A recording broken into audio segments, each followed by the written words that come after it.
In this segment, Louie and I are going to show you the proper way to store your STIHL gas-powered tools. If you don't plan on using your tools for an extended period of time, generally 3 months or longer, this procedure is going to be pretty important. You may not know this, but most of the fuels you purchase today from your local filling station have a fairly short shelf life. By that, we mean its chemical compositions can start to change in a short period of time. In light of this, and to be cautious, we would recommend that you only purchase enough fuel to be used in a 2-month period, but not to exceed 3 months of storage. Beyond that period, the fuel purchased from your local filling station can start to break down.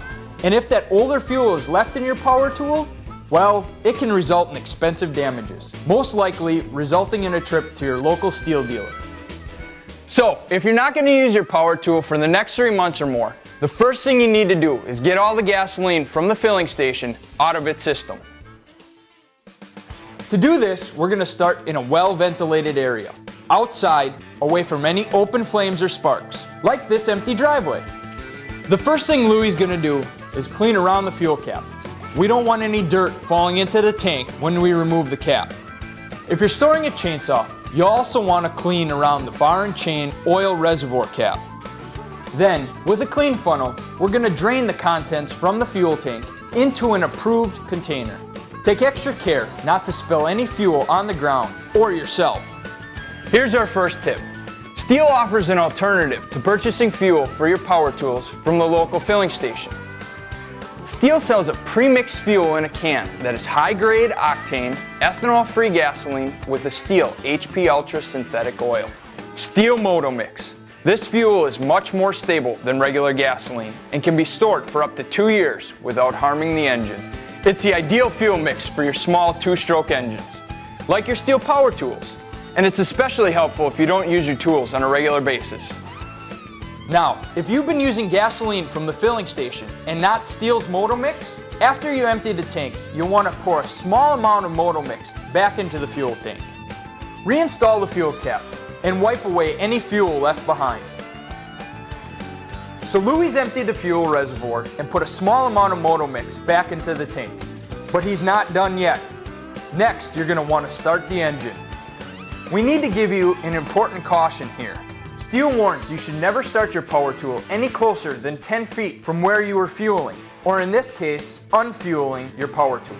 You never want to take the chance of a spark causing fuel or vapors on the ground or in the air to ignite. Now we're going to start the power tool and let it run at idle until it's completely out of fuel and the engine stops.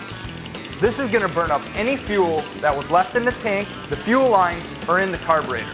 The small amount of Modal Mix that we added is going to leave behind a slight coating that'll help protect the engine's components while it's being stored. But even if you didn't add a little Modal Mix, you're still going to want to start your power tool. Let it run until it's completely out of fuel. In the case of storing a chainsaw, fill the bar and chain oil reservoir. We don't want any internal parts of the tank that have been exposed to bar and chain oil to dry out while in storage.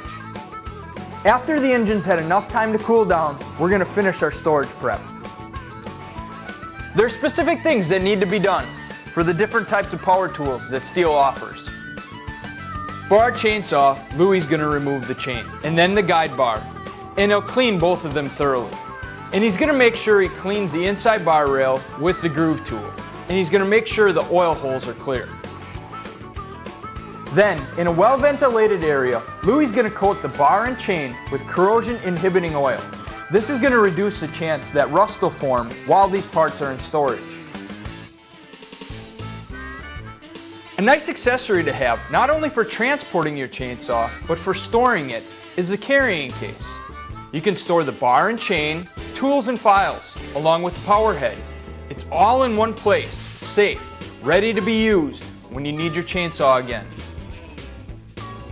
In the case of our hedge trimmer, we're going to want to thoroughly clean the blades, and once again, in a well-ventilated area, coat them with the STIHL resin solvent. Remember, always wear gloves when doing this. These blades are extremely sharp. And then reinstall the blade scabbard. For our string trimmer, take off the cutting attachment, clean it thoroughly, and then reinstall it. For all of our products, clean off the power head. Next, clean the air filter.